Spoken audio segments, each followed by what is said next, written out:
Hi everyone, welcome back to Karen Puzzles. So as you saw in my previous video, I just reorganized my entire puzzle studio. So now I can actually see all of the puzzles that I have. And since then, everyone has been asking, how many puzzles do I have? How many total pieces are there? All kinds of statistics like that previously, when everything was all messy, I was like, I literally have no idea.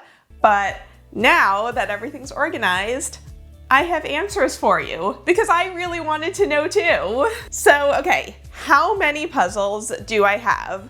So a few caveats. In this number, I am not counting brain teasers, only like actual jigsaw puzzles. I'm also not counting the puzzles that I have at my parents' house, just the ones here in LA. And for this video, I'm going to be talking about my permanent collection. So that means I'm not counting the puzzles that are in the giveaway boxes or the puzzles that I know I'm going to be giving away after I solve them once. But I am counting the puzzles that I haven't solved yet that I know I will be keeping after I solve them. So I hope all that makes sense.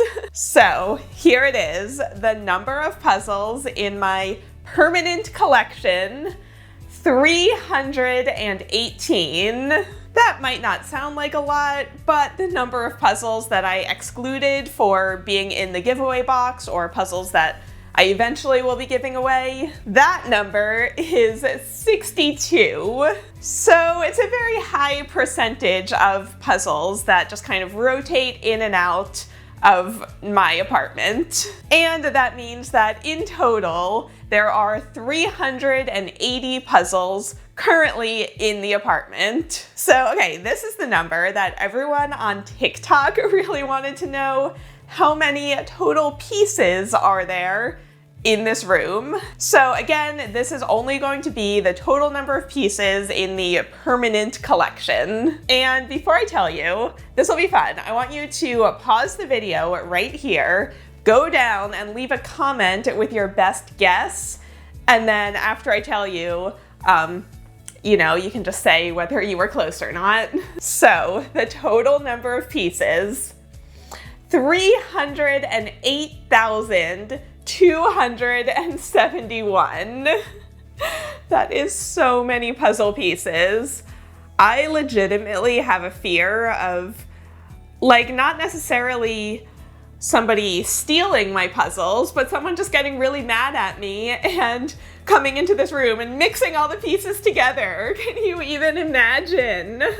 But back to the number, I also just want to clarify that those last few digits may not be exactly correct, because as we all know from the video from Stand Up Maths, the number on the side of the puzzle box isn't always the exact number of pieces that are actually in that puzzle, but I'm not gonna count every single puzzle that I have.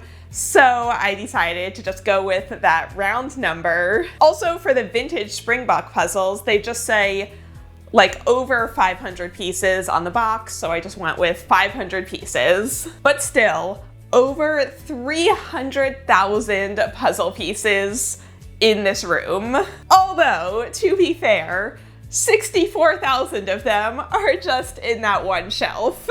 Anyway, breaking it down even further, in my collection, I have 75 different puzzle brands represented. The top 5 are Cloudberries, Springbok, AreaWare, Ebu, and Piecework. And that makes sense because now that I use all the Cloudberries boxes in my background, those are all the gray boxes.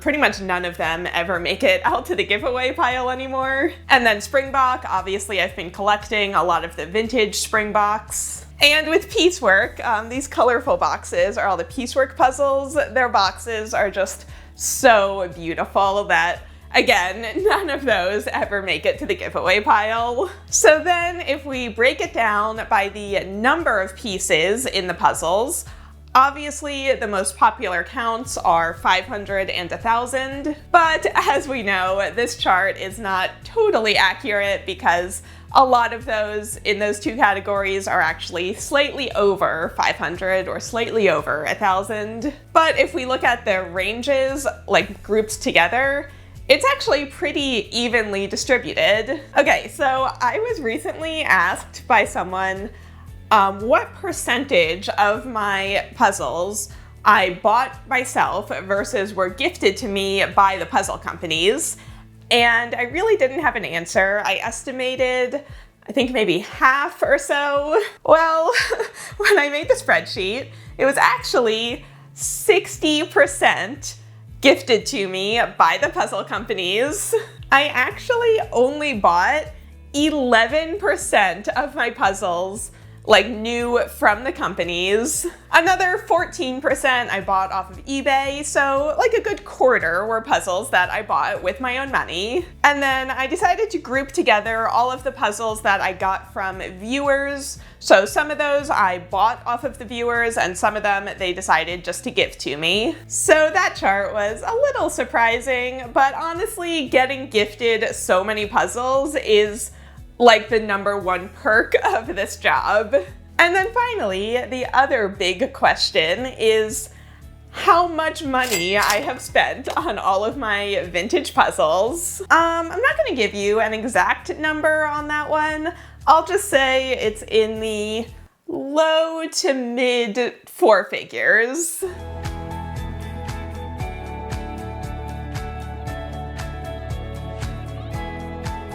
So, okay, changing gears a little, I decided to do a spreadsheet of every single puzzle that I put together this year, whether it's for a video or just for fun. I'm filming this about halfway through April, and so far I have done 29 puzzles totaling 30,649 pieces. I'm keeping additional stats like where I got the puzzle from, my rating, whether I'm doing it for fun or for a video. So at the end of the year, I'll do a more detailed breakdown of my 2022 year in puzzles, so stay tuned for that. I also recently wrote out a list of all of the future videos that I want to make here on this channel, rather than just kind of having them all swimming around in my head. And just off the top of my head, I came up with 42 video ideas. So I could not acquire a single other puzzle and still have almost a full year of content like ready to go. So then I also have another spreadsheet, which is my wish list of mostly vintage puzzles. I'm not going to share the entire spreadsheet because it was so much research putting together and it's like a constant work in progress. I also don't want all of you buying out all of my puzzles from under me. Though I might make a video about all of the most rare, most mysterious puzzles that I have on there where, like, I know they exist. I know I've seen like one photo of them similar to the Little Boy Blue puzzle, but there just isn't a lot of other information out there. So let me know if that's a video you might want to see. But anyway, there are 386 puzzles on that list. Again, I could buy a new vintage puzzle every day for a year and still have more puzzles that I want to get. Although I'm not going to do that because that would be a very expensive year.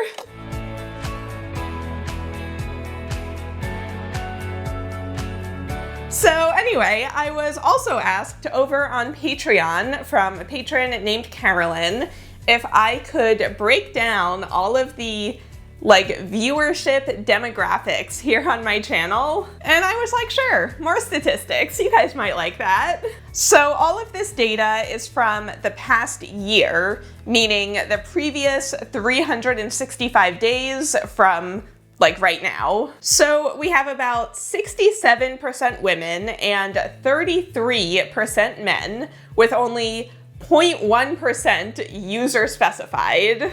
That's probably not totally accurate because I don't know how difficult YouTube makes it to mark your gender as neither male nor female. So I'm sure there's probably more than 0.1% of non-binary or people of other genders mixed in there. So about 35% of you are aged 25 to 34, which makes sense because I am solidly in that age range too. And then the percentages just get smaller going in each direction, which again is what I would have expected. About 35% of you are from the US.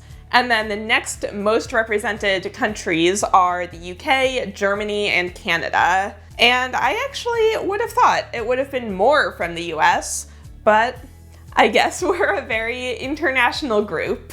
So about 59% of the people who watched my videos in the past year were not subscribed to my channel. And of my subscribers, about 12% of you have clicked that bell button, which means you get notifications every time I upload. That's what it means whenever you see another YouTuber saying to like ring that bell. It just means to hit that button so that you don't miss an upload. And then finally, YouTube also tells you what other videos and what other channels your audience also watches. So here are mine. Let me know if you also watched any of these. And that's it. So let me know if you find this kind of data interesting and if there's anything else you think I should be keeping track of. Big shout out to my sister for making all of those charts for me and for teaching me how to use spreadsheets. You know the drill now. Make sure to head over to Patreon for all kinds of bonus puzzle videos. Hit that subscribe button, ring that bell, hit the like button, you know, all the things. Your code word for the comments will be spreadsheet. So congratulations, you made it through probably my nerdiest video yet, which is saying a lot. All right, happy puzzling. I'll see you all next time.